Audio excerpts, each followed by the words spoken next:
Dans la cité luminescente d'Étris, où la technologie avait effacé les frontières de l'inconnu, un jeune garçon nommé Léo trouvait pourtant quelque chose de fondamentalement insatisfaisant dans cette vie instantanée.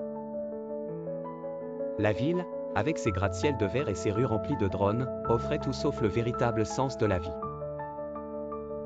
Un jour, en fouillant dans la bibliothèque poussiéreuse de son arrière-grand-père, il découvrit un ancien grimoire.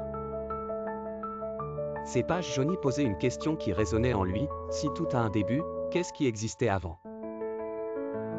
Cette énigme éveilla en lui un besoin insatiable de comprendre ce qui se cachait au-delà de l'instantanéité. Poussé par cet insatiable besoin de savoir, Léo se lança dans une quête qui allait l'emmener au-delà des confins de sa réalité connue. Il pénétra dans des mondes parallèles, chacun incarnant une facette différente de cette énigmatique question.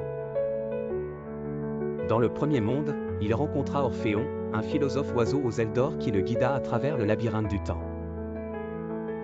Orphéon expliqua que le temps n'était pas une ligne droite mais un cercle infini où chaque fin était un nouveau commencement.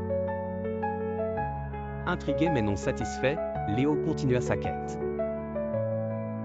Dans le second monde, il croisa le chemin de Félie, un chat énigmatique aux yeux scintillants comme des étoiles, qui parlait en énigme. Félie l'invita à réfléchir sur l'existence elle-même, sur ce qui rendait quelque chose réel ou illusoire. Leur conversation flotta dans l'air comme une mélodie sans fin, chaque question engendrant des milliers de nouvelles perspectives. Pourtant, la réponse demeurait insaisissable. Dans le troisième monde, Léo se trouva face à l'arbre du silence. Ses branches s'étendaient vers l'infini, et bien qu'il ne parlât pas, il communiquait des vérités profondes par le silence même.